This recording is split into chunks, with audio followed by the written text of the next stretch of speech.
Okay, I'm going to get started by welcoming everyone. Welcome to Wat Tung Yu. Nice to see everyone here. Welcome to everyone who's joining online as well. Today is what we call our group learning program, where each Sunday and Wednesday I get together with students, helping them to understand the path to enlightenment. What I do is I use this first book of our book series as a guide, and what I do is every Sunday I go chapter by chapter in this book. Today our topic is chapter 24, which is titled Misunderstandings of Gotama Buddha's Teachings. I'm going to help you guys to understand the history of how Buddhist teachings came into the world and why we see so many misunderstandings in the world and what those misunderstandings are. Because the Buddha taught you to be able to train your mind and be able to get to this enlightened mental state where the mind's completely peaceful, calm, serene, and content with joy. By the time you get to enlightenment, you will no longer experience any discontent feelings. You will have eliminated the causes and conditions that are producing things like anger, sadness, frustration, irritation, annoyance, guilt, shame, fear, stress, anxiety, loneliness, boredom, shyness, resentment, jealousy. But if you're practicing these misunderstandings, it's not actually going to lead to that result. So the Buddha cautioned us during his lifetime to not change his teachings. But unfortunately, over the 2,500-year history from the time where he left and he died, people have changed his teachings. So it's helpful for you to understand what those misunderstandings are. So I'm going to help you guys to understand those so that now you can more and more understand what the Buddha actually taught and practice that, because that's what's going to lead to your enlightenment. We start each one of our classes with meditation. So I'm going to guide you guys in a meditation session. And then afterwards, I'll share this talk with you. Well, the way that we start our meditation is we start with some chanting in order to be able to ease the mind into meditation. You're welcome to chant along if you like. Understand that when you're chanting, this isn't a rite, ritual, ceremony, worship, or prayer, or any of those kinds of things. If you're seeing those kinds of things associated with the teachings of the Buddha, those aren't his actual teachings. He didn't teach rites, rituals, ceremonies, worship, or prayer. His teachings aren't based in belief. It's helping you to do this inner work, this inner growth, this inner development, becoming a better and better human being by training of your mind. During his lifetime, he used chanting as a way to help his students to commit the teachings to memory. Every 2 weeks, his students would come together and they would recite his teachings orally. This is the way they committed them to their memory. Where today we use books and audiobooks, videos, podcasts, things like this. But YouTube didn't exist 2,500 years ago. So the Buddha needed to use something in order to help his students to remember his teachings. So he used recitation of his teachings. So today there's people who think this is prayer or worship or things like that. But you can see from the lifetime of the Buddha that it was used as a learning tool or as a learning device. It's not a ritual or a ceremony or prayer or anything like that. Today we use chanting as a way to ease the mind into meditation and get more benefit out of the meditation itself. So if you would like to chant along, you're more than welcome to. We have the chants over there on the cabinet. There's laminated sheets. You're welcome to help yourself to get one, and you can chant along during the chanting period if you like. So at any point, if you guys would like to get one, you're welcome to do that. For those of you guys online, this is on our website at buddhadailywisdom.com. If you click on free books, you can scroll down towards the bottom of the page and you'll see the daily chanting sheet there. After the chants, I'm going to come in with some guidance where I'll be guiding you during the meditation, helping you guys to essentially learn how to meditate while we're actually meditating together. Then there's going to be a period of time of quietness where everybody's meditating here at the temple and anybody online who's joining.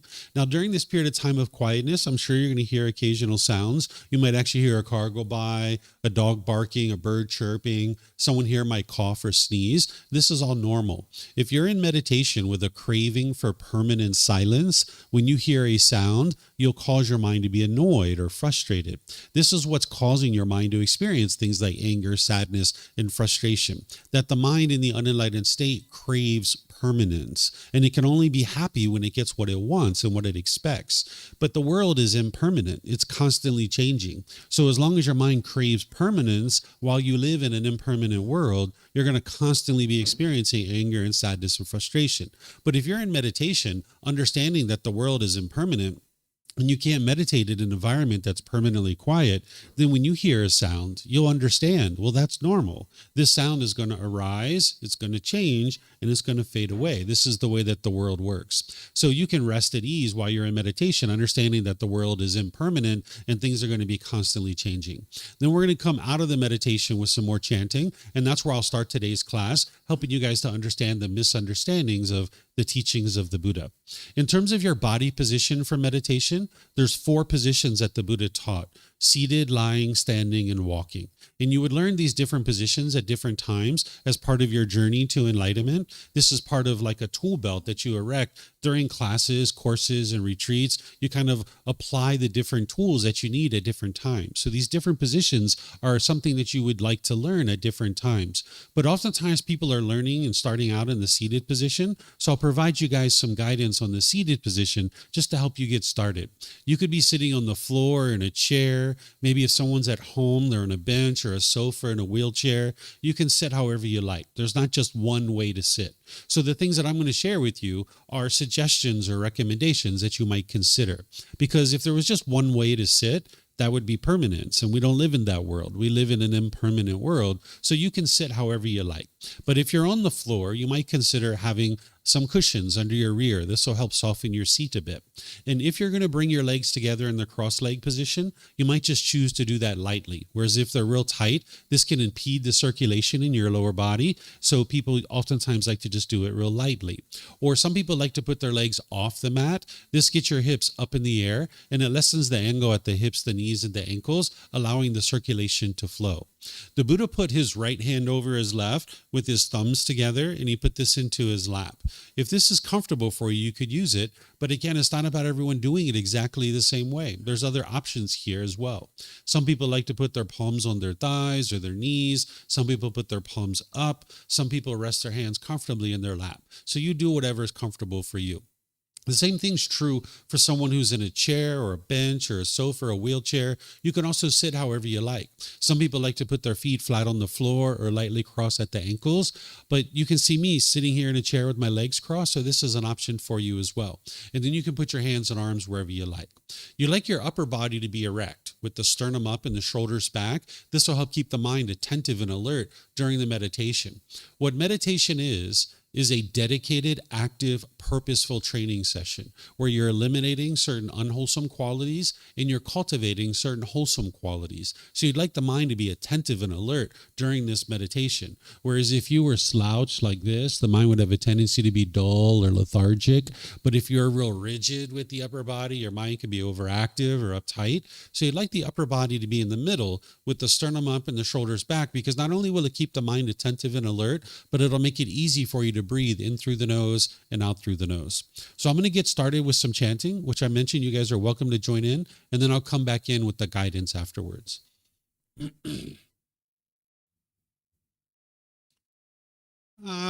Arahang Sama Sambuddho Mahakewa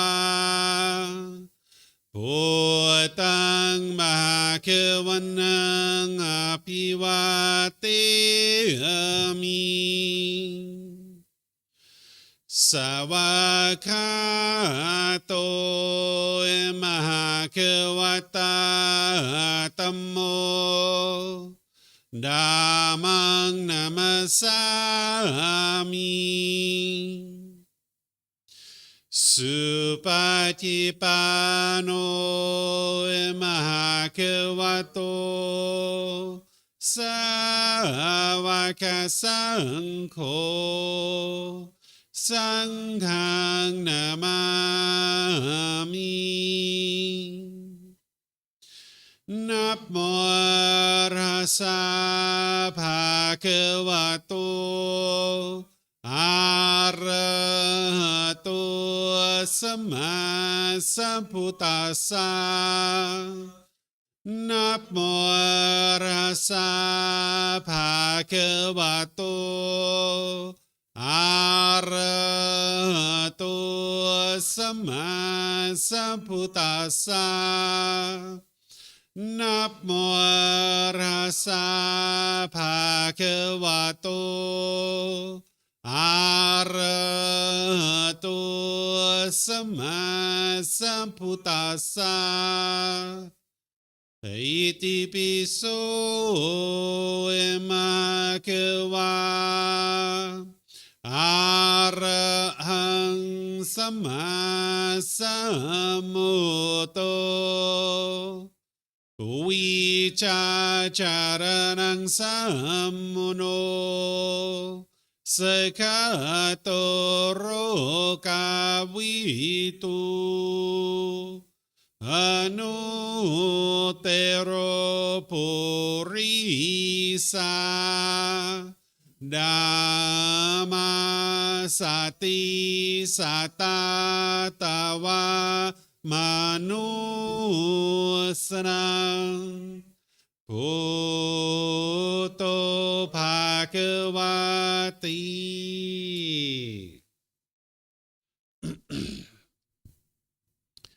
Okay, with the lower body and hands and arms comfortable, and the upper body erect, just close the eyes and start breathing in through the nose and out through the nose. Here you're just looking to establish the breath, a nice, natural, steady, consistent breath.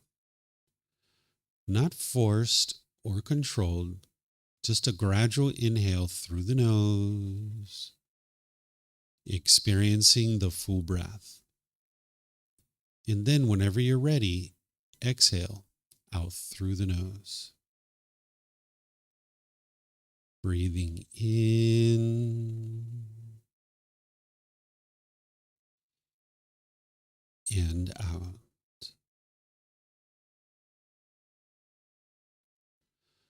Breathing in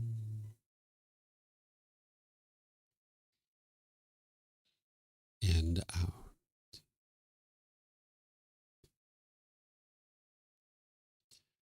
Your breath may not match up with the guidance that I'm providing, and that's okay. This is your practice. I'm just here for guidance. You can use this voice as a reminder that whenever you get to the next inhale, breathing gradually through the nose, developing a nice, natural, steady, consistent breath. And then whenever you're ready, exhale out through the nose, experiencing the full breath. Breathing in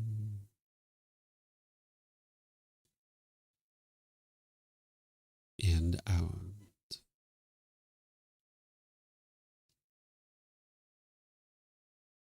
Breathing in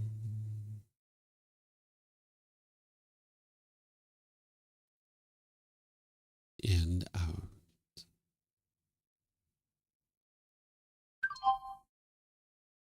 With the breath well established, start fixating the mind on the breath, either the sound of the breath coming into the nose or the sensation of air moving over the skin into the nose.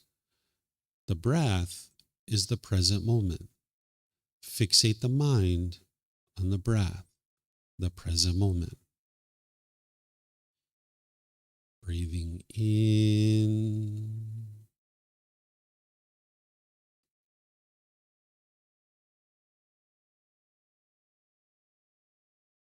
and out.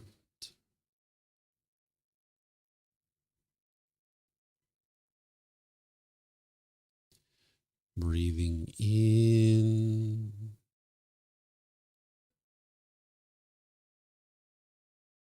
and out.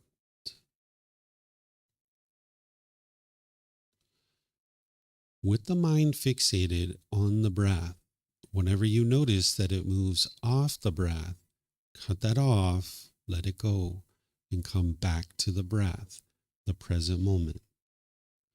No need to observe the thought, label it, judge it, analyze it, or even try to figure out where it's coming from.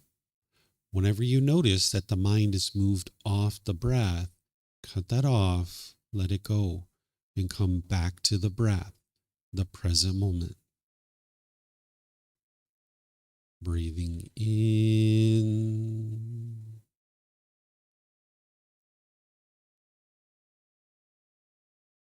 and out.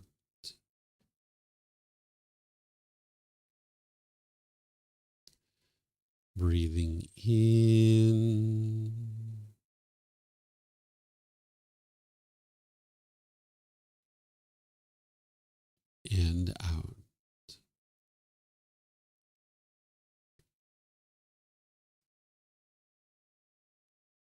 I'm going to be quiet now and let you do this work of focusing on the breath, cutting off and letting go anytime the mind moves off the breath. You have nowhere to go. There's nothing to do. No one needs you right now. This is your time to focus on the breath. Breathing in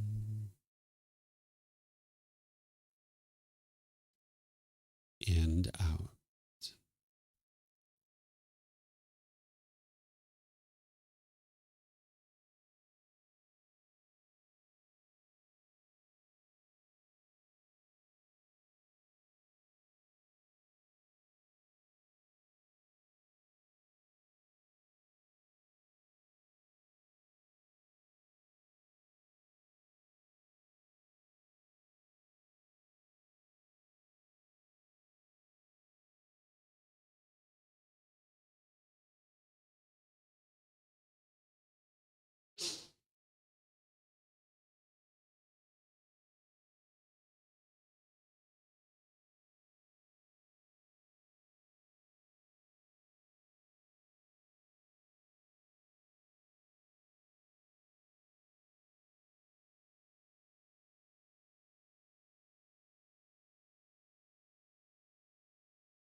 Arahang Samma Sambuddho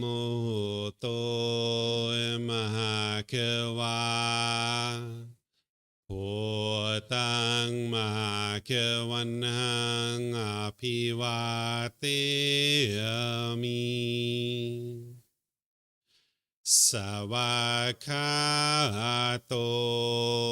Mahakavata Tammo Dhammang Namasami Supatipano Mahakavato Savaka Sangho Sanghang Namami Namo Rasa Bhagavato Arahato Samma Sambuddhassa Namo Rasa Bhagavato Arahato Samma Sambuddhassa Namo Rasa Bhagavato Arahato Samma Sambuddhassa Iti piso Mahakeva Arahang Samma Sambuddho Vicacaranang Sammuno Sakatoro Kavitu Anutero Purisa Dhamma Sati Satatawa Manusrang Puto Bhagavati. Okay, if you guys would like to slowly make your way out of meditation. Once again, good morning to all of you guys. Nice to see everyone here. Good morning. Welcome to everyone online as well. The individual who we refer to as the Buddha was born in 563 BCE. He was born in what we refer to as Nepal, and he was destined to become a king. He was the firstborn son of a king, and he was planning to be the king. But by the age of 29, he stepped away from that life, and he goes on this journey to be able to get to enlightenment, where he can actually experience peace and joy within his own mind. It takes him 6 years to be able to get to that mental state, but by the age of 35, he's figured out how to get to enlightenment. It's all about training the mind. It's purification of the mind. So he teaches from the age of 35 to the age of 80 when he dies. He dies in 483 BC, and he taught in Northeast India. And he was sharing his teachings with countless people, and many people were getting to enlightenment. And his teachings were all oral during his lifetime, so they were handed down from generation to generation orally. But shortly after his death, they ended up writing his teachings down, because the technology to write things down didn't exist during his lifetime in that region of the world. It existed in China, but it hadn't made its way to that region of the world. Now, you might not see writing something down as technology, but 2,500 years ago, this was technology. And just like technology nowadays kind of rolls through the world, it's the same thing that during that time, it actually rolled even slower through the world. So by the time he dies, they actually have the technology to write things down. So shortly after his death, 500 enlightened beings get together, the people that had trained in his teachings and got into enlightenment, and they start to document his actual teachings. And by the time you get to enlightenment, whatever it took to get to enlightenment, you'll have that deeply ingrained in your mind. You'll never forget what it takes for you to get to enlightenment. So these 500 people out of the countless people that got to enlightenment during his lifetime come together, and they agree on what it is that the Buddha taught that led to their enlightenment, and they document it. And we call this today the Pali Canon. This is the largest, most complete collection that we have of the teachings of the Buddha. Not everybody studies this, though. Very few people actually study his original teachings because it's in 45 volumes of books that are about this thick. The average Thai person, it would take them about 3 months of their salary to be able to print this out. And you probably don't own any book collections that's valued at 3 months of your salary. So these teachings have really been hidden for a long time, not intentionally hidden, but they've been inadvertently hidden just because of the cost in printing these things out. So mainly the teachings have been handed down orally for 2,500 years. And because of that, the teachings have been drastically altered in some cases. Because if you've ever done the little game where as a child you sit around in a circle and maybe I whisper to somebody and I say, the orange tiger jumped over the green fence and landed in the blue pond. And then by the time it makes its way all the way around the room and it comes back, it's like the gray elephant busted through the brown house and landed on the green field, right? It's completely changed just in the 5 minutes that it takes to get all the way around the room. Well, there's been 2,500 years of this, of people handing down the teachings from generation to generation orally. Rather than study the original words of the Buddha, people have relied on this oral tradition. And because of that, things have been either inadvertently changed just as it made its way around the world, or in some cases, people overtly changed the Buddha's teachings.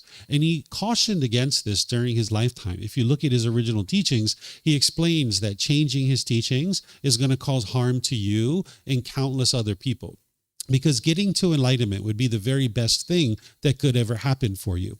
Getting to enlightenment is that your mind's completely peaceful, calm, serene, and content with joy. You no longer experience any anger, sadness, frustration, irritation, annoyance, guilt, shame, fear, stress, anxiety, loneliness, boredom, shyness, resentment, jealousy. All of that is eliminated through training of the mind. You'll notice you have focus, concentration, clarity, and deep memory because you've uprooted the causes and conditions that are producing the lack of those things, that you've uprooted certain pollutions that the Buddha discovered. He figured out the tools and the techniques of how to train your mind to uproot those out of the mind, and now your mind will start performing optimally, where you'll notice you have focus, concentration, clarity, and deep memory. By the time you get to enlightenment, all your personal, professional relationships are really blossoming, that you don't have this bitterness and harshness and hostility in your mind anymore. Oftentimes people think that that's being caused by others, but it's actually being caused by your mind itself. And when you get rid of all of that out of your mind and you start being loving and kind and warm and gentle with the people around you, this is really going to improve your relationships. They're going to drastically improve. But as long as you're being bitter and harsh and hostile in your relationships, all that stuff is just coming back to you. By the time you get to enlightenment, it's physically impossible for you to even experience a bad mood. So getting to enlightenment would be the very best thing that could ever happen for you and the people around you, because you're not going to be causing harm to the people around you. So if we change the teachings, it's going to cause harm to us because those teachings are no longer going to be effective to be able to help us get to this enlightened mental state. But also, if we change the teachings and we share that with someone else, it's going to hinder them from being able to get to enlightenment as well. So the Buddha cautioned against this. But because people don't study his original teachings, and they've been handed down through countless generations in the oral tradition, there's countless misunderstandings about the teachings of the Buddha. And I'm going to help you to understand 9 of these really important misunderstandings, because the more that you understand what the teachings are, you can learn and practice those, and you can see the truth for yourself. Because nothing in the teachings of the Buddha are based in belief. This is how you cut through this impermanence. Because even the books themselves, maybe they've changed. Maybe people changed the books, and you don't necessarily know this. Just because there's a book that says Buddhism on it, you shouldn't assume that that's actually what the Buddha taught. You need to be able to learn, examine, and investigate his teachings. You need to reflect to verify whether they're true or they're false through your own independent verification. And then you need to practice his teachings, integrating them into your day-to-day life so that you can see the truth. Because if it improves the condition of your mind, then you know that it's the teachings that actually work to guide you closer and closer to enlightenment. What the Buddha discovered is that there's these 10 individual pollutions that are in the mind. They're referred to as the 10 fetters. But when we talk about these at a high level, we call them the 3 poisons, or the 3 unwholesome roots, or the 3 fires. This is craving, anger, and ignorance. This is what's keeping the mind in the unenlightened state, continuing to experience anger and sadness and frustration over and over and over again, and all those other feelings. But when you uproot these out of your mind, that's where you'll see more and more of the qualities of enlightenment shining through. And the Buddha gives you the tools of how to do this. So you need to cultivate wisdom.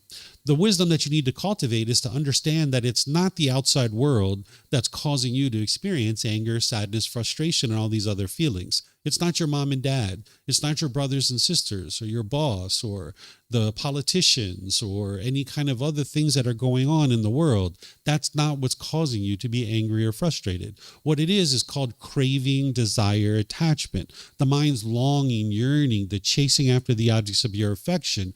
The mind is craving permanence while you live in an impermanent world. The mind can only experience happiness if it gets what it wants and what it expects. So the mind will chase and chase and chase and chase. And if you get what you want and what you expect, you'll get pleasant feelings like happiness, excitement, elation, thrill, exhilaration, or euphoria. But if the mind doesn't get what it wants, it gets painful feelings like anger, sadness, frustration, and others.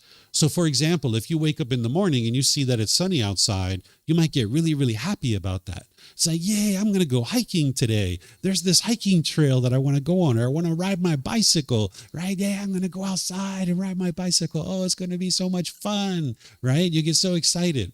And then maybe you go take a shower and you come out and it's raining. And now you're sad or frustrated or angry. It's not the sun that's causing that. It's not other people that are causing that. There's no other person even involved. The only thing that's happened here is change. But the mind in the unenlightened state doesn't understand that. It's craving permanence. If it gets what it wants, which is the sun, it gets really happy about that. But because the sun is not permanent, your happiness is not permanent. So if you form your happiness based on something like the sun, then you're guaranteeing that you can't be happy permanently, because you can only be happy when it's sunny outside. Or for example, if your bank account balance is up here and you get really, really happy, when it goes down here, you'll be sad or frustrated. The only thing that's happened here is change. That's all that's happened. But the mind craves permanence. Think about when we were a child, because you need to look at this in your own life. You can't believe what it is that I'm sharing with you. That if you look at your own life, you can see when we were a child, we'd go to our parents and we'd say, Mommy and Daddy, can I have chocolate and ice cream? And they'd say, sure, you can have chocolate and ice cream. Here's your chocolate and ice cream. And we're like, oh, thank you, Mommy and Daddy. You're the best Mommy and Daddy ever. We'd be so happy because we got what we wanted, the chocolate and ice cream. And then we go to them again on the second day and we say, Mommy and Daddy, can I have chocolate and ice cream? Sure, here you go. Here's your chocolate and ice cream. Ah, thank you, Mommy and Daddy. You're so great. You're wonderful. Right? We'd be licking our chocolate and ice cream. We'd be so happy. And then the third day came around and we'd say, Mommy and Daddy, can I have chocolate and ice cream? And they'd say, no. You're the worst Mommy and Daddy ever. Right? We'd be so angry. It's not Mom and Dad that's causing that. It's your own mind. Because the mind's not getting its cravings fulfilled. That longing, yearning can only be happy when it gets what it wants. So in the unenlightened state, it's kind of like if Mom and Dad do this, if my brothers and sisters do this, if my boss does this, if the weather is this, if I have this kind of house and this kind of car and I have this much money in my bank account, then I'll be happy. Right? So your happiness is actually shrinking. This is called conditional happiness, that all these conditions have to be met in order for you to be happy. And that means you can't be happy permanently. So when your mind is experiencing craving, desire, attachment, you can only be happy when you get what you want. But because the world is impermanent, then that means you can't be happy permanently. And when that anger and that frustration is arising, it's very painful.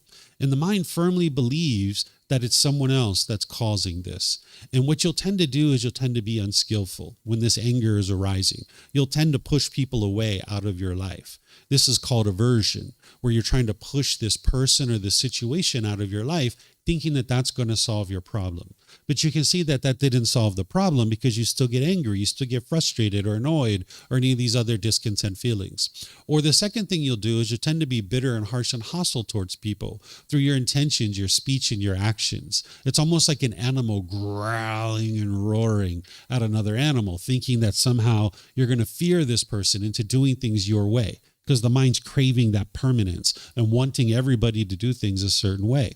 Or the third thing you'll do is you'll tend to put your expectations on people and try to pressure them or control them to do things a certain way. And this is where the mind is confused because it thinks that the problem is external. It doesn't realize that it's your mind itself. It's the cravings that's causing this. So when this craving and anger is in the mind, the whole reason why this is there is because of this third poison of ignorance or unknowing of true reality, the lack of wisdom, the confusion, the misunderstanding that the mind has. So we call it craving, anger, and ignorance. And this word ignorance isn't really the best word because that's a derogatory word. It's a degrading word. And the Buddha would have never said that, right? He wouldn't have called someone ignorant. As an enlightened being, you don't talk to people in degrading in diminishing ways. Instead, a better way to think about this is the unknowing of true reality, that the mind just doesn't understand what it doesn't understand. The mind in the unenlightened state will firmly believe that it's other people who are causing you to be angry and frustrated. So while we call it craving, anger, and ignorance, it's really because of this ignorance that the mind continues to crave and it continues to have anger. The mind stays stuck in this continuous cycle of experiencing craving and anger over and over and over again because of its ignorance, because of its lack of wisdom. So everything on the path to enlightenment with the teachings of the Buddha is to cultivate wisdom. The way you cultivate wisdom to know true reality of what's truly occurring with your mind and with the world around you is that you don't believe anything whatsoever. There is no belief in the teachings of the Buddha at all, because with belief, you don't know what's true or false. You're just believing it because somebody convinced you to believe it or you convinced yourself to believe it. You need to get to wisdom where you know the truth. So the way you do that is you learn, investigate, and examine teachings. You then reflect on those teachings to verify through your own direct experience if they're true or they're false. And then you practice the teachings. And as you practice what the Buddha taught, you will see that your mind slowly, gradually moves closer to this enlightened mental state. Because you know situations where you get angry and frustrated. And as you're training your mind with these teachings and you see your mind's not doing that anymore, you'll know that it's these teachings that are helping you to get there. So everything the Buddha taught is all about cultivation of wisdom, doing this inner work, this inner growth, this development of the mind. He never taught any rites, rituals, ceremonies, worship, or prayer, because those things don't cultivate wisdom in your mind to be able to help you make better decisions. So for example, there's no amount of water that I can sprinkle on you that's going to make your life better. There's no amount of strings that I can tie on your wrist that's going to improve your life. If you're having difficulties in your personal, professional life, what's going to improve that is the cultivation of wisdom, training your mind about how to interact in the world in a more loving and kind and warm way. So this is what the Buddha actually taught. But there's these countless misunderstandings that exist in the world. And you're going to see these even when you go around to Buddhist temples, when you talk to people who are wearing certain color of clothes and shaving their hair, you'll see different people doing these things because those people might firmly believe that that's what the Buddha actually taught. Because if you grew up with those things and you saw mom and dad and grandma and grandpa and brothers and sisters and everybody doing these kinds of things, you would just think that this is what the Buddha actually taught because you don't have a frame of reference of anything else other than what you were exposed to growing up. But when you look at it from the outside in and you study the original teachings of the Buddha, you can see what did he teach and what he didn't teach. And when you don't believe his teachings, but instead you integrate them into your day-to-day life and you see the condition of your mind improving, you'll know that what you're studying is the original teachings of the Buddha. So where these misunderstandings came from is through impermanence, constant change. I'm going to help you guys to understand this, but before I do, I just would like to let you know that I'm going to be pausing a few times and opening up to any questions that you guys might have, because as I walk through this, you might have questions for me. And that's an important part of learning is that you don't believe what I'm sharing, but you ask questions. So if you guys have questions here online, you can ask questions. We have microphones in the white bowl there in the middle of the room. We have some up here in the front as well. If you get a microphone and take it to your seat, press the gray button. And if you hold this up to your chin, we'll be able to hear you here at the temple, and they'll hear you online as well. If you speak here without a microphone, they won't be able to hear you online. And then you can keep these microphones with you because you might have more than one question, or someone around you might have a question, and you can just share it with them. And if you're not using it, if you could turn it off, that'll be helpful so we don't get feedback through the speakers. And anybody who's online, you can ask questions by putting that into Facebook, YouTube, or Zoom in the comment section. In the comment section, and I'll be able to see that. Or in Zoom, you can electronically raise your hand, unmute your microphone, and ask any and all questions that you like. So where these misunderstandings came from is that people actually didn't study the original teachings of the Buddha, realizing the harm that was going to be caused by actually changing his teachings. And the history of it is the individual who we refer to as the Buddha originated in this area here. This is Nepal in northeast India. And from there, after his death in 483 BCE, the teachings spread all throughout the world. And as they spread, there's these different traditions that were created. Now, during the lifetime of the Buddha, it was just the Buddha teaching. I mean, there were other people who were teaching, but in terms of what the Buddha was teaching, it was very clear. It was very much shining in the world. His teachings were very bright and very vibrant in the world. People were understanding what it was that he was teaching, and there were countless people getting to enlightenment. But after his death, the world went through these 500-year cycles that the Buddha actually predicted during his lifetime. He talked about the first 500 years after his death, people would be very strong in their union, and they would understand his teachings very deeply. Essentially, people would be getting to enlightenment quite a bit for the first 500 years after his death. The next 500 years, he talked about how people would be very good at meditation, and they would be doing a lot of meditation. The second 500 years, he talked about that scholars would be very interested in what it was that he taught, and they would be writing books and studying what it is that he actually taught. And we can see that this is the case, that scholars were studying his teachings during that period of time. The fourth 500 years, he talked about how people would be very generous towards his teachings, and they would be practicing a lot of generosity. And you can see here in Thailand, this is when a lot of these temples were built. From about 500 to 1,000 years ago, people were practicing enormous amounts of generosity to give land and give resources to build all this infrastructure that you see in Thailand with these temples. That was the fourth 500 years that the Buddha predicted. The last 500 years that we just ended in 2017, the Buddha predicted that people would be utterly confused about what it is that he actually taught, that his teachings would have degraded by so much by that point in time that people would be fighting and, arguing about what it is that he actually taught. So during this 2,500 years of process and of history, we see these different traditions that are actually spawning. The first one is called the Theravada tradition, or the Theravada Buddhism. The word Theravada means the teachings of the elders. You'll see this predominantly in places like Thailand, Sri Lanka, Myanmar, Cambodia, Laos, southern Vietnam. It's really been spread all throughout the world, but this is the main focal point of where you'll see this tradition. In this tradition, they focus on the Pali Canon, the original words of the Buddha, and they would like to study the original words in order to be able to train their mind, cultivate wisdom, and get to enlightenment. It's a gradual training, gradual practice, and gradual progress, which will actually lead to your enlightenment. And people consider this to be the form of teachings that is closest to what the Buddha actually taught during his lifetime. But even in this tradition, there's countless misunderstandings. Some people will refer to this tradition as the lesser vehicle, or Hinayana. This is a way to degrade or diminish this tradition. But in reality, this tradition is actually closest to what the Buddha taught among any other teachings or collection of teachings that you'll see in the world. Then there's something called Mahayana Buddhism, which spawns about 500 years after the death of the Buddha. That's when it was created. So it had already been changed quite a bit. You'll see this predominantly in places like East Asia, like China. But in reality, it's been spread all throughout the world. It's not just China that has this tradition. It's really been spread all throughout the world. What you'll see in this tradition is you'll see certain rituals and ceremonies and prayer and certain beliefs, worship of deities and things of this nature. And then about 1,000 years after the death of the Buddha, there's Vajrayana Buddhism that is created. This is mainly in Tibet, but you'll see it in other places as well. It's not just Tibet.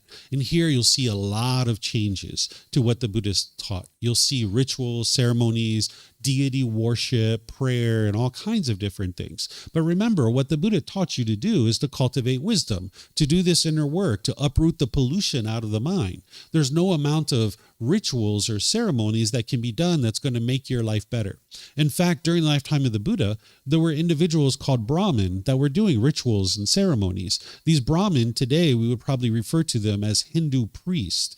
These Hindu priests were born into a certain family, and about 15% of society were part of the Brahmin class. And all the rest of us, the 85% of us, were taught that we can't improve our life. There's nothing we can do to improve our life. If we would like to have a better life, we had to go meet with the Brahmin, pay them a fee. They were going to do rituals, ceremonies, and prayer on our behalf, and then we were supposed to go home, and our life was going to be better. So if you had difficulties with your life partner, or your children, or at work, you would go to this Brahmin, pay them a fee, and say, hey, this is what's going on. Can you do something to make my life better? And then they would do rituals and ceremonies, and you were supposed to go home and life would get better. But then it wouldn't get better because you didn't have any new wisdom. You were still doing things the same way that you always did them before. And now things would get worse. And maybe you'll go back after 3 weeks or 3 months and you would say, wow, things have gotten worse. Can you help me? And they're like, oh, that's a different ceremony. That's going to cost you more money, right? So it bred corruption. And the Buddha talked about this during his lifetime, and he explained how this isn't the way the world works, that if you're interested in experiencing improvement in your life, you need to do this inner work, this inner growth, this inner development. You need to cultivate wisdom, make better decisions in your life. That's what's going to lead to improvement. So that's what the Buddha focused on. But these other traditions, and even in the Theravada tradition itself, there's a tremendous amount of rituals and ceremonies that you're going to see. So I'm going to now talk with you about different misunderstandings. And most of what I'm sharing with you is based in the Theravada tradition, that these are the misunderstandings you're going to see. Now, each one of these call themselves Buddhism. And off of each one of these, there's multiple branches. So while there's 3 main schools of Theravada, Mahayana, and Vajrayana, there's really about over 200 different branches of what people are referring to as Buddhism. But there was only one Buddha. So there can't be 200 different Buddhisms. Whatever the Buddha taught, the original words of the Buddha is what the Buddha taught, and that's what you would like to study. So in each one of these traditions, even in each individual temple, you're going to see variations from place to place to place to place. But the way that you cut through that is that you don't believe anything that you're being taught, including from me. The books that you read, the videos that you watch, the interactions that you have with me, don't believe anything. You need to be able to get to wisdom. That's what's going to help you. But you'll see that these misunderstandings don't actually lead to wisdom. So for example, in the Theravada tradition, you will see this pouring water ceremony. We call it in Thai, we call it Quat Nam. If you go to the temple and you make an offering to a practitioner, like an ordained practitioner or a teacher, when you make that offering, you're practicing generosity. And this is something that the Buddha taught, because generosity is actually really helpful for your mind. Because with that craving, desire, attachment, your mind will hold on really tightly, because the mind wants and expects things to be a certain way. And you can only be happy if you get what you want. And then you'll be angry and frustrated when you don't get what you want. So the Buddha taught generosity, to give and share with the people around you. This is training your mind to let go. So when you go to a temple and you make an offering, oftentimes what will happen is someone will gesture for you to go get this little urn of water. And as you're there at the event, they will pour out these little urns of water, and there'll be chanting that's going on. And the thought is that whatever benefit that you created by making that offering, that it's being transferred from you to your dead relatives, that you're transferring the merit or the benefit to somebody else. Now, it sounds really sweet. It sounds really nice, right? Like mom and dad have died, or grandma and grandpa dies, and you're going to go to the temple and you're going to do something wonderful, and then you're going to transfer the benefit to mom and dad or grandma and grandpa. Sounds really loving, sounds really warm, but that's not the way the world works. You can't transfer the benefit of your generosity to somebody else, because the benefit of your generosity is that it's training your mind to let go. It's enhancing the quality of your mind. You can't transfer that benefit to somebody else. This is a ritual. This is a ceremony. You will never find anywhere in the teachings of the Buddha that he taught it. But there's countless people in the world that actually do this. And if you were doing this, then that means that you're not understanding the true results and the true benefit of practicing generosity. There's only one benefit to practicing generosity for you, and that is that it's training your mind to let go. And that's what you would like to focus on, is enhancing the quality of your mind. And when you're practicing generosity at a place like a temple or with a teacher, you're also helping other people get access to the teachings. So everything around you was a practice of generosity. Whether it's the cushions that you're sitting on, whether it's the microphone I'm talking on, whether it's the projector that you're looking at, all of these things were donated by somebody at some point. Or maybe someone gave resources to be able to help us to be able to purchase these things. So it's wonderful to practice generosity and help other people get access to the teachings, but you can't do any kind of ceremony and transfer that benefit to someone else, because the benefit is that it's enhancing the quality of your mind. And then for other people, they're getting access to the teachings. That's what the Buddha actually taught. But now, 2,500 years later, with this oral tradition handing down from person to person to person, there's things like this where there's misunderstanding. Whether you choose to do these things or not, it's a choice for you to make. I'm not here to tell you what you should or shouldn't do in your life. You guys are all adults and you're growing up. You're all capable of making decisions for yourself. But if you understand the teachings of the Buddha, now you'll understand what this kind of thing is, and that it's not possible for you to transfer the benefits of what you're practicing with generosity to someone else. Then there's something else called Namon in Thai. We might refer to this as blessed water. During a Buddhist event, there's going to be a bowl of water, and as the monks are chanting, they're going to light a candle and they're going to drip wax into this bowl of water. And now they think that somehow this bowl of water has now been transformed magically to become this blessed water. And then at some point during the event, they're going to dip this little thing in. It almost looks like a broom, and they're going to sprinkle it all over the entire group. Well, this is not anything that the Buddha taught. It was actually going on during the lifetime of the Buddha. He talks about it during his lifetime, and he explains how this isn't something that he practices. But today, these things are actually being practiced, and people think that they're blessing somebody else through this water. Well, we're going to talk about blessings here in a moment, but to have the thought that somehow I can burn a candle and drip wax into a candle, and I can do some chanting over this water, and somehow this water is now magically changed, and if I sprinkle this water on somebody else, it's going to change their life. It takes an enormous amount of ego in your mind to think that you have the ability as a human being to change this water. It doesn't matter who you are. All of us humans, we're all exactly the same. We are all equal. Whether you're wearing white clothes or orange clothes or shaving your hair, we are all equal. We are all at different stages of development in our life, but there's not like a hierarchy in this world, even though other people might think of it that way, like there's a social hierarchy. It's important that your mind doesn't think of it that way. But if I were to think that I could somehow magically change this water into something special that I could then sprinkle on you, and it was going to make your life special and make your life better, that would take an enormous amount of ego and arrogance from within my mind to think that I could actually do that. So you'll see that from time to time, that people will sprinkle this water, and they think that once they get this water sprinkled on them, that somehow their life's going to improve. The only thing that's improved is if it's a hot day, you might feel a little bit cooler. That might be what you get, right? It's not going to make anything better. You're not going to get wealthy. You're not going to get rich. Your boyfriend or girlfriend's not going to come back to you. You're not going to get a raise at work or anything like that. You're just going to get a little bit of refreshing water in your face, and it's like, oh, that's nice. Thank you. I feel a little bit cooler, right? So this is something that you'll see around different environments. Then there's the sacred thread, or in Thai, we call it sai sin, where you might have been somewhere and you've had a talk with an ordained practitioner, and then they might tie this string around your wrist, and they might even do some swipes with the string and some different swipes. And I think that they're somehow taking the bad energy out of your body, and somehow this string is going to magically make your life better. Well, the thing that's really benefiting you is if you go speak with someone who's wise and who understands the teachings, that's what's actually benefiting you. Tying the string on your wrist isn't actually helping you. There's nothing about that string that's going to make your life better.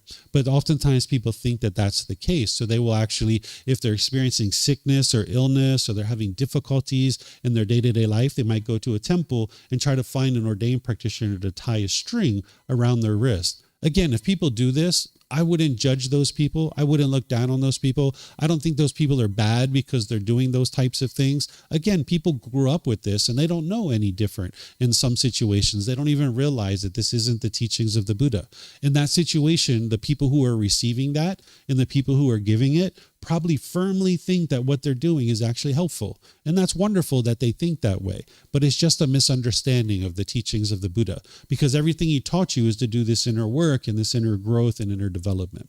So if you've done these things, and I've done these things plenty of times in the past, that's how I know that they don't work, then that's what you've done and that's what you've experienced. But if you start learning the original teachings of the Buddha, you can see that they actually work to improve your mind.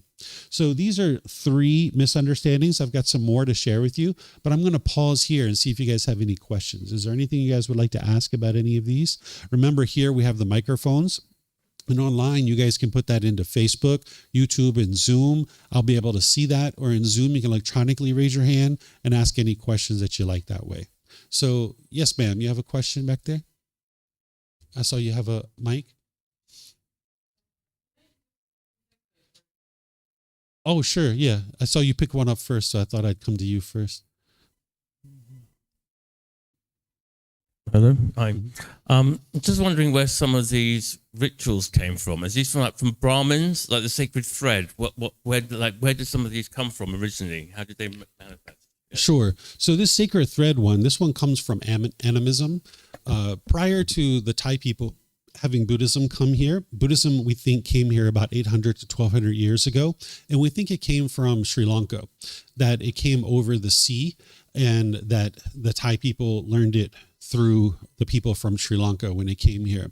Prior to 800 to 1200 years ago, the Thais were practicing animism, where they were worshiping inanimate objects, thinking that there's a spirit, and you needed to worship this inanimate object, and that your life was going to improve this way. So this is why you'll see things like people worshiping the mountain spirits or the tree spirits or things like this. And you'll see Thai people wrapping trees. If you've been around Thailand, which you have, you've probably seen that they wrap trees and they wrap different things. And they think that this is a way to kind of keep that thing honored and respected. And if you honor and respect the spirit, it won't cause you harm or cause you difficulties.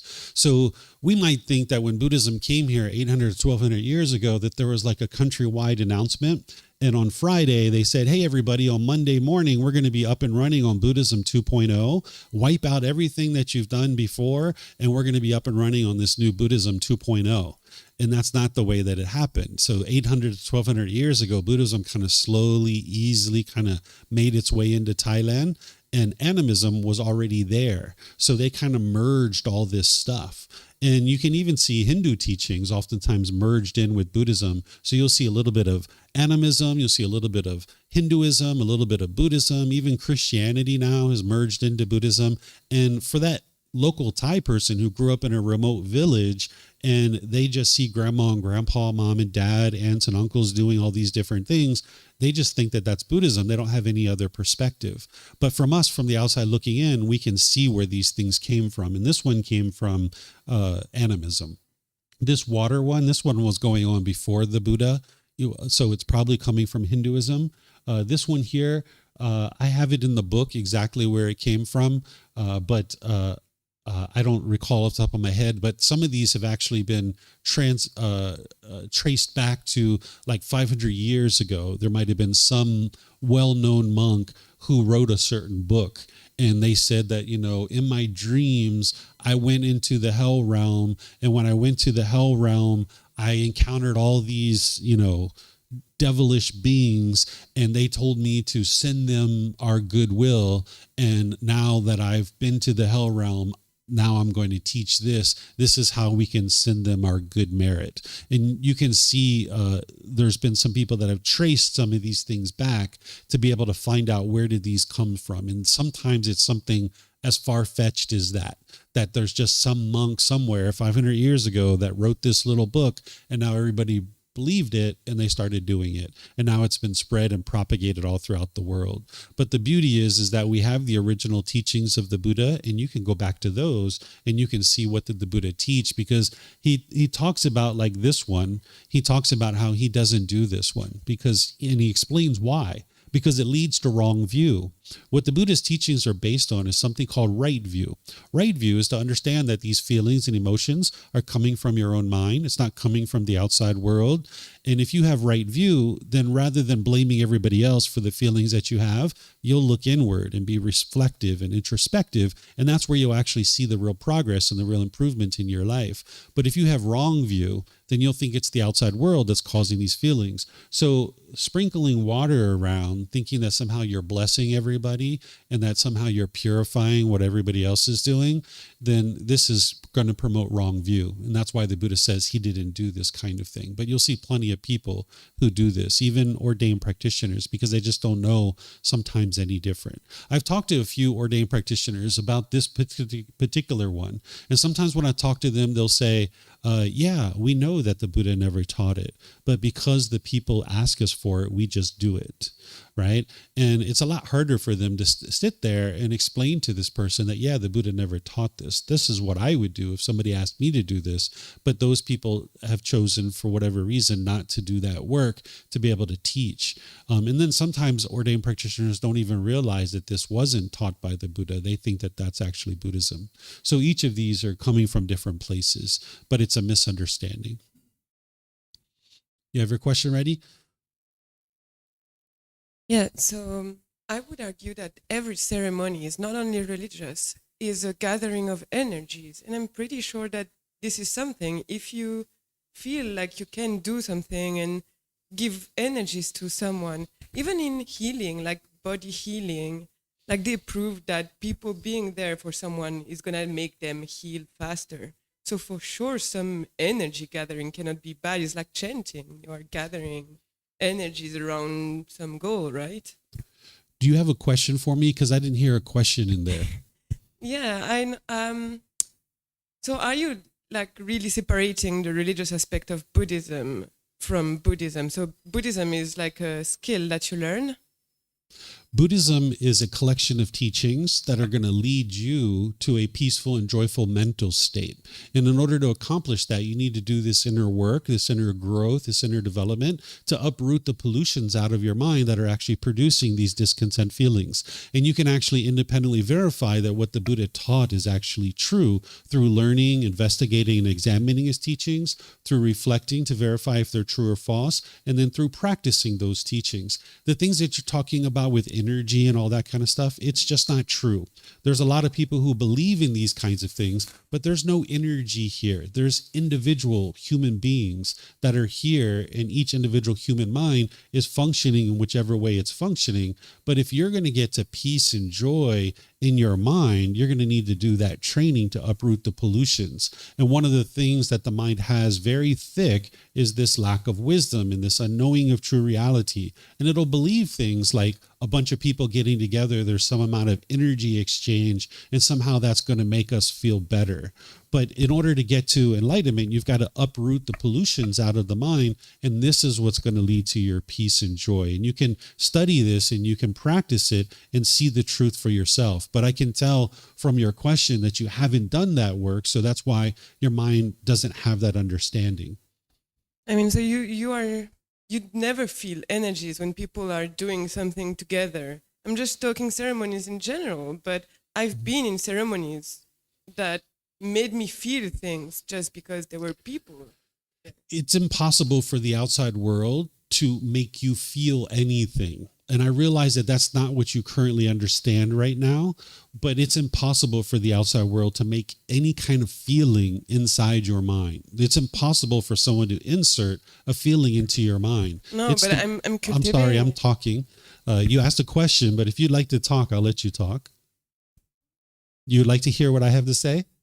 Okay, I'll share it with you. So it's impossible for the outside world to create a feeling inside your mind, because nobody can insert something into your mind. Instead, what you're experiencing is your craving, your desire, your attachment, your wants and expectations. It's either getting fulfilled and you experience pleasant feelings, or it's not getting fulfilled and now you experience painful feelings. That's what the mind's going to do in the unenlightened state. But your mind will attribute whatever feelings that you're experiencing within your own mind, you'll attribute it to something external. And this is part of what the unenlightened mind does because of its lack of wisdom, and it hasn't penetrated into the Four Noble Truths. But when you penetrate into the Four Noble Truths, you'll be able to see the truth for yourself, that it's your own mind that's producing those feelings. But because you haven't done that work, there's that certain lack of wisdom that the mind just doesn't understand what it doesn't understand. And it'll attribute the feelings that you're having to the outside world when that's not actually true reality. It's just what your mind is believing and wanting to believe rather than actually seeing the truth for yourself.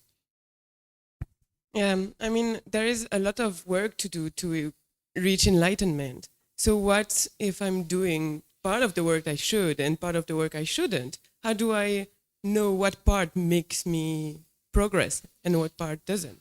The way you do this is you cultivate wisdom. So here we're in chapter 24, where I've already taught in this program countless teachings to help people to understand what's causing these feelings and the way that you can independently verify. And when you independently verify the teachings that are shared, not these here, you can independently verify these too. But when you learn the beginning teachings, which you haven't had the opportunity to do yet, when you learn those beginning teachings, you independently verify them. And you can see that it's your own mind that's causing these feelings. So tomorrow, I'm going to be teaching at 9 a.m. tomorrow as part of the Harmony and Relationships course. I'm going to be teaching the Four Noble Truths and the Eightfold Path. This will be an excellent time for you to be able to penetrate in, to be able to see what's actually truly causing your feelings. Because as long as you don't understand that it's your own mind causing these feelings, you'll firmly believe it's something external. And you'll keep experiencing, you keep interrupting me, but I can't help you. If you would like to talk, I'll let you talk, but I can't help you if you interrupt me. Would you like to talk? Could you use the microphone so the people online can hear you? They'll appreciate that. Is it working? Yes, it is. I just came back from Vipassana. I don't feel like I have no knowledge. I'm definitely not enlightened, so I would keep that. But yeah, I feel like what they said over there is kind of different, and I don't know. Yeah, it's clear in your questioning, in the way that you're asking questions, that you haven't understood the first teaching of the Buddha, which is the Three Universal Truths and the Four Noble Truths. You haven't penetrated into that, so therefore you don't understand what's actually causing your feelings. I'm going to be teaching that tomorrow morning, and I'm inviting you to come because you're welcome to come. Everybody's invited. But you'll go to things like a Vipassana retreat and you'll experience what you experience. And you might think that you actually have learned the teachings of the Buddha, but it's clear that you're not understanding what causes your feelings. And you can't eliminate the anger and the sadness and the frustration and all these other feelings if you don't understand what's causing it. It's not the outside world. So if you would like to learn that, the opportunity is there for you. But the challenge is that the unenlightened mind has a certain amount of ego. What ego is the mind will think that you know. The mind will be arrogant and prideful and it'll think that you know. And the fact is that if you experience anger and sadness and frustration, all these other feelings, which many unenlightened beings do experience, the mind is in the unenlightened state. It'll think it knows when it really doesn't. Even if you've been to countless retreats. I've had people come here before that they say they've been Buddhist for 30 years. And I'm like, oh, that's great. That's excellent. They said they were ordained for 15 years.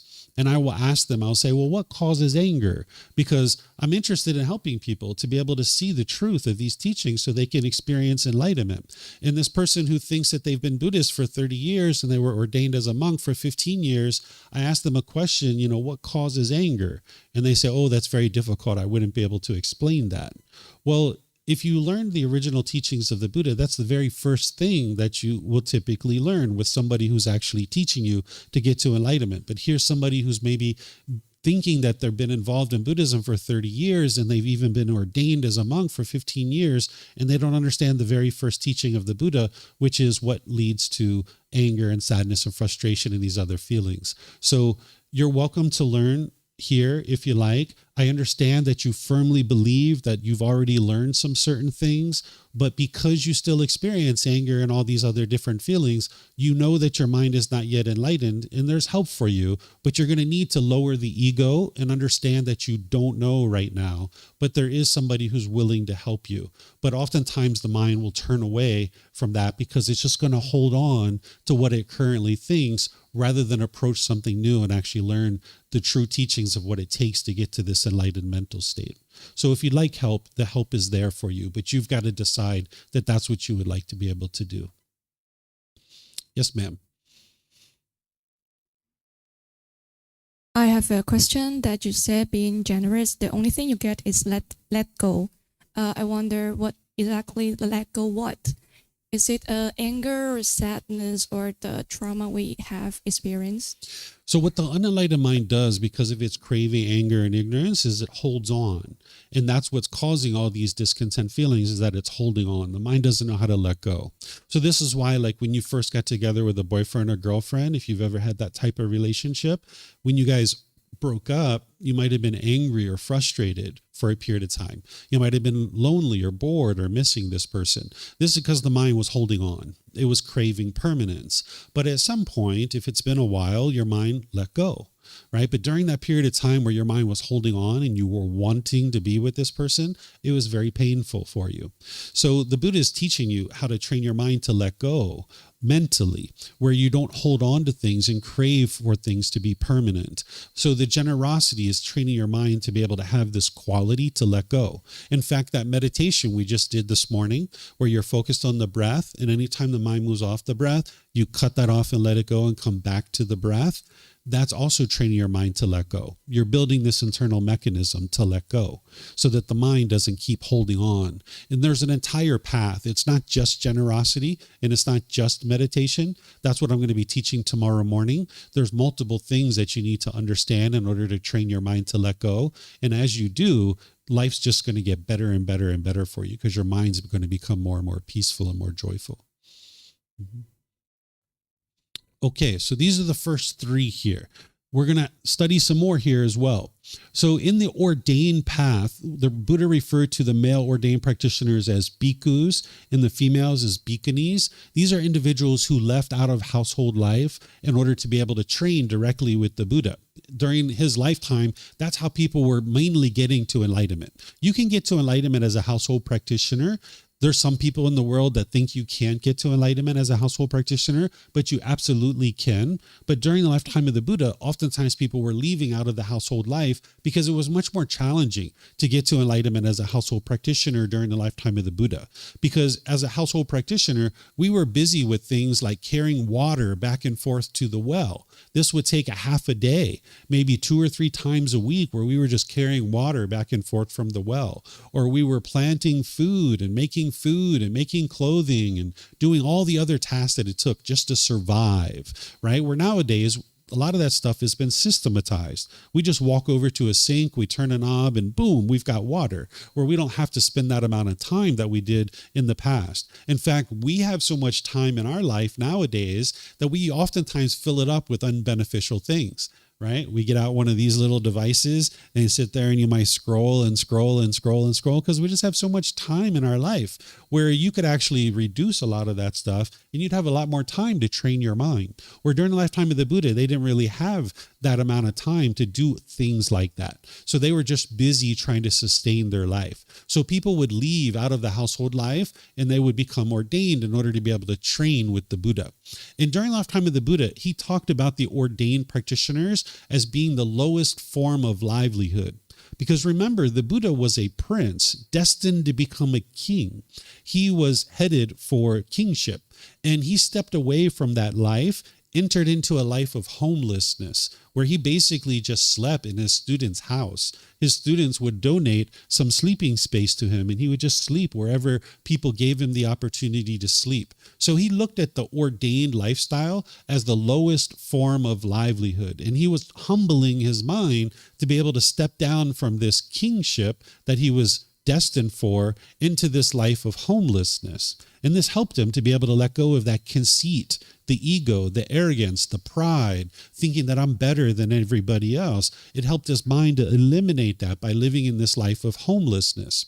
Well, today, people have really switched this around. If you're in a lot of places, people will take ordained practitioners and they will prop them up thinking that they are higher than all of us. In fact, if you go to become ordained, that's one of the first things that they will teach you, is that the ordained practitioners are higher than the household practitioners. The Buddha never taught this. This is why if you actually go to an ordained practitioner and you why them or you show respect to them, they won't why you back, because they're taught that they are higher than you, that they are a better person than you, that you are below them. But the Buddha never taught this. He didn't teach this pecking order and this hierarchy.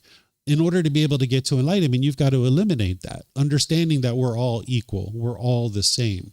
So there's sometimes ordained practitioners who are studying with me, and I put this into the teachings that I share so that ordained practitioners understand that there's not a hierarchy here. In fact, if it wasn't for the household practitioners, ordained practitioners wouldn't even be able to survive, because all of the offerings that help them to survive and sustain their life are coming from the household practitioners. So the Buddha taught that this is the lowest form of livelihood, and that it's important to eliminate the conceit and get the conceit out of the mind where there's not this pecking order.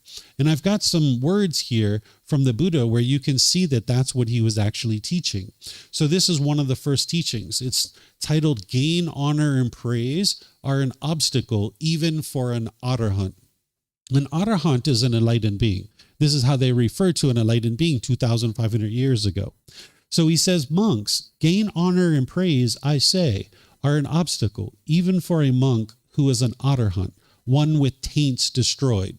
Having your taints destroyed means that you've eliminated the pollutions out of the mind, and that the mind is actually enlightened. When this was said, the Venerable Ananda asked the master teacher Gotama, "Why, Venerable Sir, are gain, honor, and praise an obstacle, even for a monk with taints destroyed?" So his student Ananda is saying, hold on a second. If this arahant, this enlightened being, is enlightened and their taints are destroyed, why would gain, honor, and praise be an obstacle for them, right? So that's a wise question, because by the time you get to enlightenment, your mind is stable, it's steady, it's unshakable. There's nothing that is difficult or struggle. The mind is actually fully liberated. It's completely free.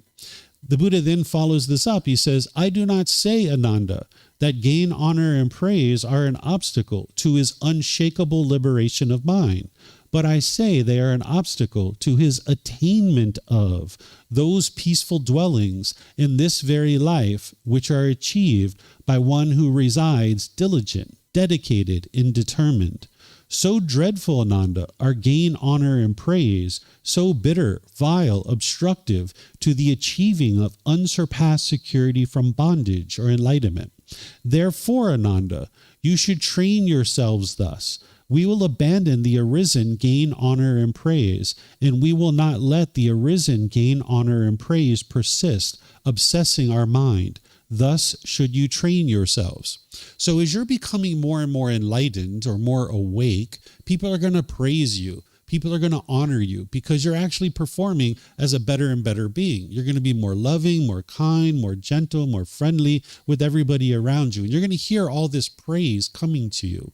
But it's important that you don't allow it to obsess your mind.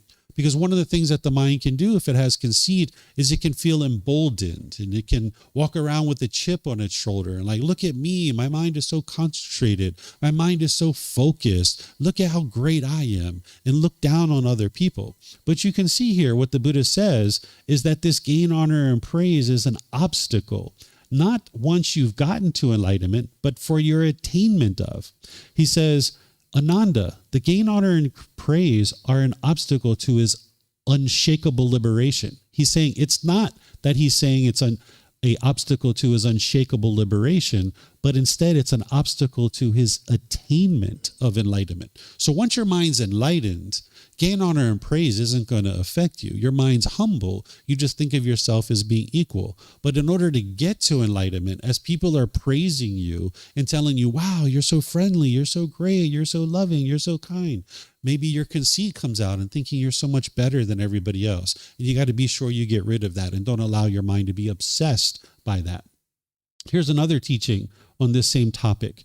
This is called, the spiritual life is not lived for the sake of deceiving people.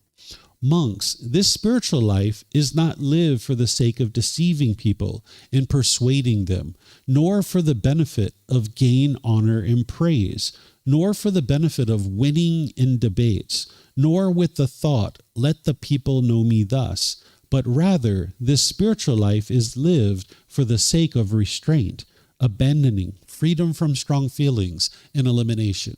Right? So sometimes people might think, oh, I'm going to go do this Buddhist thing in order for people to praise me and honor me and think that I'm so great, that I'm such a holy person. But the Buddha is saying that's not what it's for, to be able to go study the teachings of the Buddha. The purpose of studying his teachings is to get to this elimination of discontentedness. It's not to win in debates. Sometimes people will get around and debate and argue and fight about who is right and who is wrong about the teachings of the Buddha. And that's what the Buddha is calling, let the people know me thus. It's like poking out the chest and being boastful. And the Buddha is saying this isn't what his teachings are about. His teachings have one goal, and that is to help you to get to enlightenment, where the mind's completely eliminated all of its discontentedness. So whether you're an ordained practitioner or whether you're a household practitioner, if people are trying to prop you up and make you think that you're so great and so wonderful, don't allow your mind to be obsessed by that. You need to be able to be humble, because if you have this pecking order in your mind where you think you're above other people, you're going to look down on them and you're going to talk down to those people, and they're going to sense that ego coming from you, and they're just going to push you aside. And they're going to be disinterested in associating with you. And if you put yourself above people, that means in certain situations, you're probably putting yourself below people too. When you go around your boss, you might be all shaken up when you're around that person. Or maybe a famous celebrity or a politician or something like this. You might be all shaken up and unsteady and uncalm. If you're going to get to enlightenment, your mind's going to be unshakable, where your mind can't be shaken up by anything whatsoever. So in order to do that, part of what the mind needs to do is get rid of its conceit, where you're not putting yourself above people or below people. Then there's chanting and mantras that you'll see in a lot of places, that people will think that these chants or mantras have special powers. They're almost like prayers, like somehow if you do these special mantras, it's going to produce some kind of beneficial result for you. If you go to some places, they'll say, here, chant this special chant. It's only our temple that knows this chant. If you chant this chant 10 times every day, you're going to get rich and you're going to get wealthy. Or chant this special chant. Your boyfriend or your girlfriend's going to come back to you. Or chant this special chant. You're going to get an extra long life if you chant this special chant. Now, it's wonderful to think that those things could potentially exist, but they just don't exist. If you're going to get to wealth, or you're going to get your boyfriend or girlfriend to come back to you, or you're going to get a long life or any of these other things, you're going to need to practice wise decision making. That's what's going to lead to that. There isn't anything mystical or magical that you can chant and you're magically going to become wealthy. If the Buddha would have created something like this 2,500 years ago, we've had 2,500 years of history for that to be able to spread through society, and everybody would already know that already. I mean, think about it. You go to a really nice restaurant that has good service and good food. How many people do you tell? 5, 10, many different people, right? So if there was something the Buddha created 2,500 years ago that was going to instantly produce wealth for you, we've had 2,500 years of history for that to be able to spread through the world. But don't believe me, and don't believe other people either. If you go to a temple and they say, here, there's this special chant that's going to produce an extra long life if you chant this chant. Well, look around the temple. Do you see people that are 150, 200, 300 years old? If you do, then there's some truth to it. But if you don't see people that are that old, then you know that these people are just believing this particular thing. So don't believe me, but don't believe other people either, and test these things for yourself to look for the truth. There's statues of the Buddha that you'll see all throughout the world, and these statues don't accurately reflect what the Buddha looked like during his lifetime. Even here in Thailand, you'll see him wearing very elaborate clothing. He'll have kind of a headdress on his head. He didn't actually dress that way. This is actually what the Buddha looked like during his lifetime. This was created by an artist now based on the original teachings of the Buddha and how he described himself to look. The people who started creating statues were creating statues about 500 years after his death. So once he died, the people who were living during his lifetime, they were also dying too. So about 500 years after his death, the people that were practicing his teachings came in contact with the people in Greece who were making statues of their gods. And they learned how to make statues of people through the study with the Greek people. And when they were making statues of their gods, these people who were studying Buddhism were like, who do we have to make a statue out of? So they started making statues out of the Buddha, and they started casting statues of what they thought that he might look like, because none of those people lived during his lifetime, because it was 500 years after his death. So when they created statues of the Buddha, nobody knew what he actually looked like, and they hadn't studied his original teachings. So that's why all these statues that you see of the Buddha, he doesn't actually look like that. Here in Thailand, people will say he looks very Thai. If you go to China, the statues look very Chinese. And if you go to Japan, he looks very Japanese. That's because if you're living in China, 2,000 years ago and you're making statues, well, everybody around you looks Chinese. So you would probably think that the Buddha looked Chinese, because in your mind, you probably think everybody looks the same as you because you've never actually seen anybody from another culture before. The same thing in Japan or Thailand or other places like this. So you tend to cast statues based on your understanding of what a human being looks like.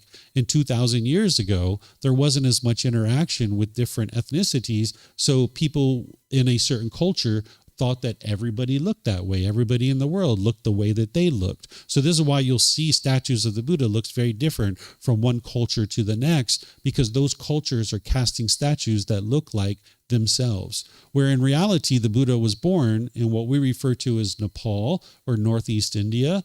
And this is what he looked like, that this artist was actually a Thai artist, and he looked in the Pali Canon, and he actually did this artwork based on the description of the Buddha during his lifetime. So these statues that you see, you don't have to have a statue in order to get to enlightenment. There's people that think that these statues have a spirit inside of them, and they will feed these statues, they will bathe these statues, they will treat this statue as like an actual real person, because they think that the spirit of the Buddha is inside those statues. But the Buddha never taught to make statues of him, and he never taught that his spirit exists inside of those statues. In fact, he never taught that there is a spirit or there isn't a spirit. He didn't teach these kinds of things. So if you see these kind of things being shared, you can understand that it's not the original teachings of the Buddha. Again, whether you choose to do these things or not, it's up to you. I used to do these things. I used to treat statues very special. I used to have all these different statues. I used to bow to them. I used to feed them. I used to bathe them. It doesn't lead to enlightenment. And that's how I know that, because I've done these things. And that's how you know that I'm not judging other people. I'm not looking down on them, because I did those same exact things too. And that's part of the learning process of me understanding that these things don't lead to enlightenment. So whether you choose to do these things or not, it's a choice for you to make. But this isn't what the Buddha taught, and it's not going to lead to your enlightenment. But it's maybe nice for you to have a certain artwork. That's the way that I look at these statues. When I see statues of the Buddha, I'm like, wow, that's so beautiful. That's so respectful. People really appreciate his teachings. And that's the reason why people are making these statues, because they really appreciate the fact that he shared his teachings. And maybe that's the way you look at a statue, is, wow, it's really beautiful. It's a nice artwork. That's the way that I look at them, and I appreciate them for their artwork. But I don't bow down to a statue anymore. I don't feed a statue. I don't bathe statues anymore.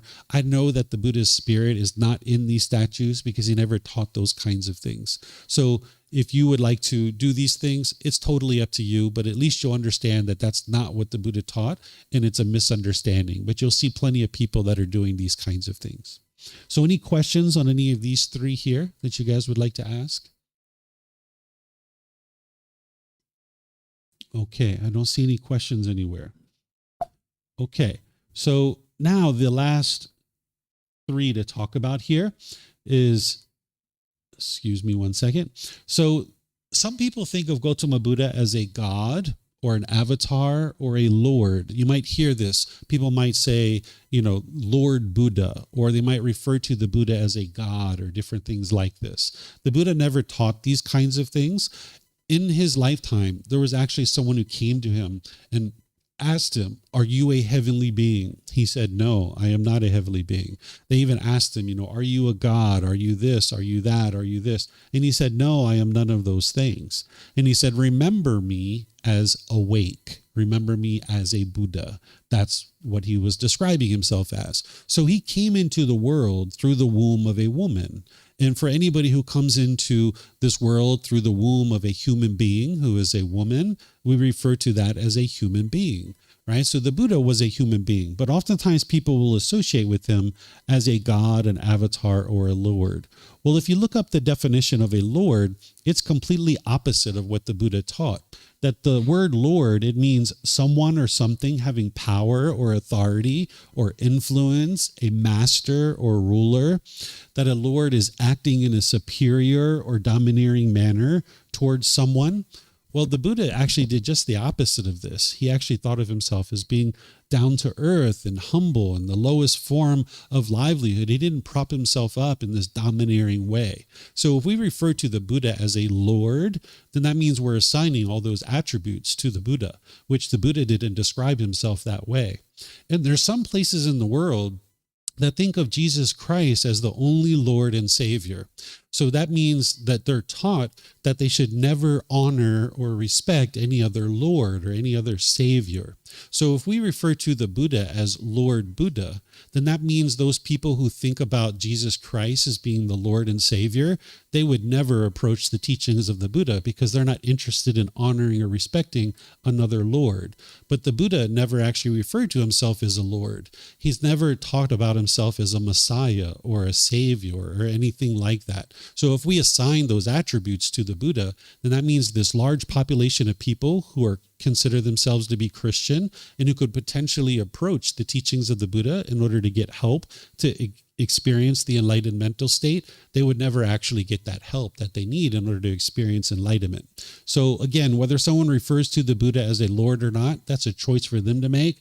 I would encourage you to not think of him that way and don't think of him as a god because he never ever described himself that way. But if somebody else decides to do that, then that's a choice for them to make. But I don't refer to him that way because I understand he was a human being. He was a teacher. He was someone who, with loving kindness and compassion, shared his teachings for 45 years, helping countless people get to enlightenment. Then sometimes people talk about blessings and they might say, may the Buddha bless you, or may the triple gem bless you. You might hear these kinds of things. What a blessing is if you look this up in the dictionary, it means God's favor and protection, a prayer asking for God's favor and protection. The Buddha never taught this kind of thing. The Buddha did teach about God during his lifetime, but he didn't put God at the center of his teachings. He put you at the center of his teachings because it's you that needs to learn and grow and develop, become a better and better person. But he never taught about seeking protection from God because everything that you experience is based in your own decisions. It's not based in God's decisions. God doesn't determine what you experience on a day-to-day basis. It's your own decisions that lead to any particular result that you experience. So the idea of someone blessing you, again, it would take an enormous amount of ego for somebody to think that they could bless you. That's why when you come here, you don't see me blessing you because there's nothing that I can do to bless you, quote unquote, bless you, because everything that you experience in life is coming from decisions that you're making. And there's no amount of blessing that is going to protect you from any particular decision that you make. It doesn't matter how much water you get sprinkled on you or how much somebody might think that you're being blessed. If you go out into the world and you make unwise decisions, you're going to experience unwholesome results. And that's what you'll experience. It's not any kind of blessing that's going to protect you. It's your own wisdom. It's your own decisions that are going to protect you. And that's why the Buddha focused you on cultivation of wisdom. And then lastly is some people will tell you that everybody is a Buddha, or that everybody has Buddhahood, or that everybody has Buddha nature. This is what people will say today. During the lifetime of the Buddha, he never said that. A Buddha is a very unique type of individual. In order to be a Buddha, someone would need to get to enlightenment by themselves without the help of any teachers or any guides. They then are going to dedicate the rest of their life to sharing their independently discovered teachings with countless people, and countless people will get to enlightenment during that person's lifetime. Then they will preserve their teachings in such a way that countless more people will get to enlightenment after their death. This is a very rare type of individual in the world. The last one that the world's currently aware of existed over 2,500 years ago. So not everybody is an actual Buddha. You can get to enlightenment, but you wouldn't be a Buddha at that point because you wouldn't meet these three criteria. So there's a lot of misunderstanding that there's different traditions that will tell you that everybody is a Buddha, or that you have Buddhahood, or you have Buddha nature. But here you can see in the original words of the Buddha that he didn't say it that way, and he didn't teach it that way. These are called the 5 rare treasures. So he's talking about the rare appearance of 5 treasures. So he's talking to the student, and he says, the appearance of 5 treasures is rare in the world. What 5? The appearance of a Tathagata, an Arahant, a perfectly enlightened one, is rare in the world. Right? So a Tathagata is a Buddha. This means the one who's discovered the truth, the one who discerns the truth. That's what a perfectly enlightened one is an actual Buddha.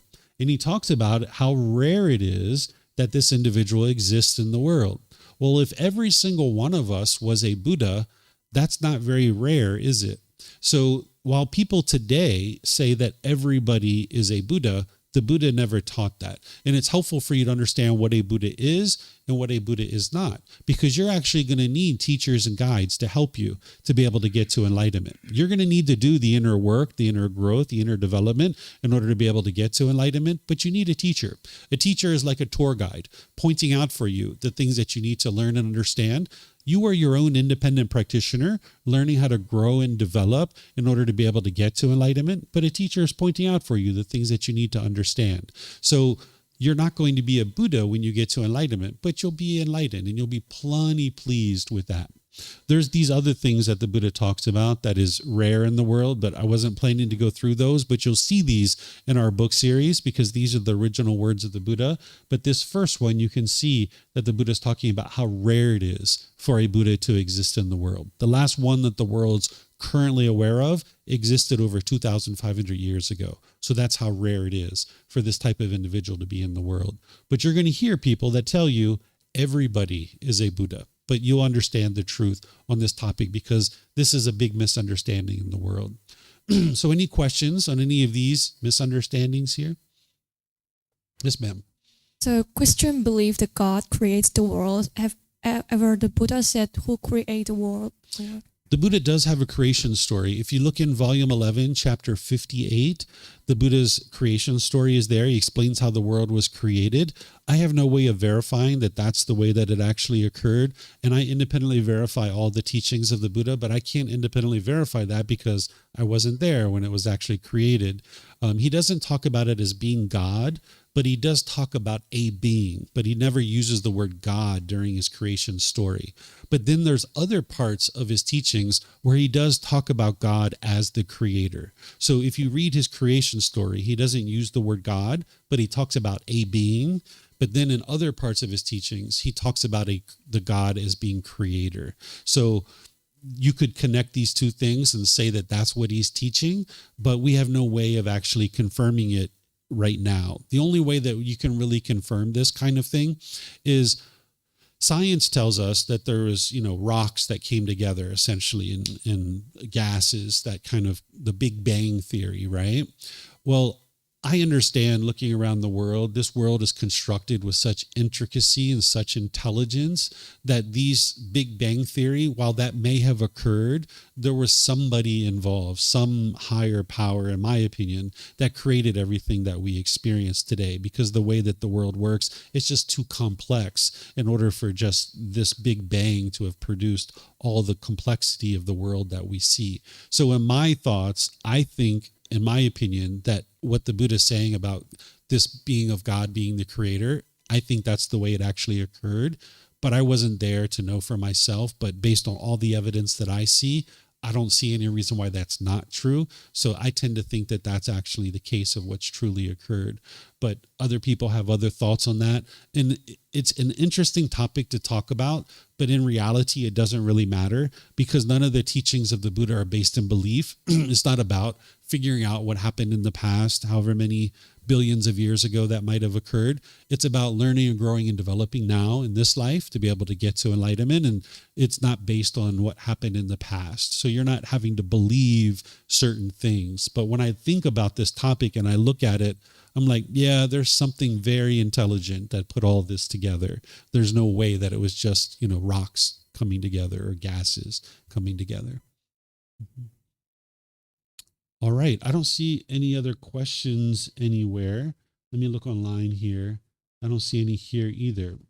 So what I'm going to do is in class, like I typically do, by thanking all of you guys for joining. Thank you for your interest to learn and understand the teachings of the Buddha. As you guys would like to learn more, there's plenty of opportunities for you guys to do that. Today at 6:30, we have a Sunday night meditation here where I'm going to be doing loving kindness meditation. This is a different type of meditation than we did this morning. This is actually helping you to rewire your mind to be loving and kind, getting rid of that anger and the hatred and the bitterness, because that's just plaguing your life and making it difficult for you to have harmonious relationships. So there's a meditation that will help you with that. So I'm going to be doing that this evening on Sunday night at 6:30. It syncs up with the Sunday night walking market. If you're coming to that, you can come here if you like. Tonight at 9 p.m., I'm going to be doing the same talk. I do the same class twice a day because like right now, the people in Europe are sleeping. And if they would like to attend a live class, I do it tonight as well. So you're welcome to come for that if you like. Tomorrow, I'm going to be starting a Harmony and Relationships course from 9 a.m. to 3 p.m. It's going to be Monday through Friday. And this is a course that's going to help you to understand how to build harmony in all the relationships that you experience. Because oftentimes people have disharmony in their relationships in the unenlightened state, maybe with your parents or your sibling or your life partner, your children. These relationships are oftentimes very challenging for you to navigate. So I'm going to be teaching this all next week. So you're welcome to come to any of that, and you can look at our bulletin board over there. You can look at our website. You'll find all the different options for you. I suggest people start with this first book. As you see, we're coming to the end of this program. We're actually going to be restarting it on the 9th of August. So if you would like to start this program from the very beginning, starting on the 9th of August, I'm going to be starting from the beginning. And you can attend while you're here in Chiang Mai or online because we live stream all of our classes. And if you can't attend live, you can actually watch the recordings. All of everything's available for you at no cost, whether it's the books, the videos, the podcasts, the courses and classes, retreats, the personal guidance, everything's available for you. So if you'd like to get one of these books, all you need to do is download it from our website for free. You can take it and go print it. You can get printed versions here by just reimbursing us for the printing cost so we can use that to go purchase more books, or you can order it on Amazon. But that's the best place to get started is the first book. And you're always welcome to come talk to me and I can help you get plugged in to all the different resources and the ways to be able to learn in these classes. So whatever you choose to do today, have a very lovely and wonderful rest of your day. Perhaps I'll see you guys in a future class. Be well and take care. Sawadee krap. Sawadee krap.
Thank you again for watching. Enjoy your meditation.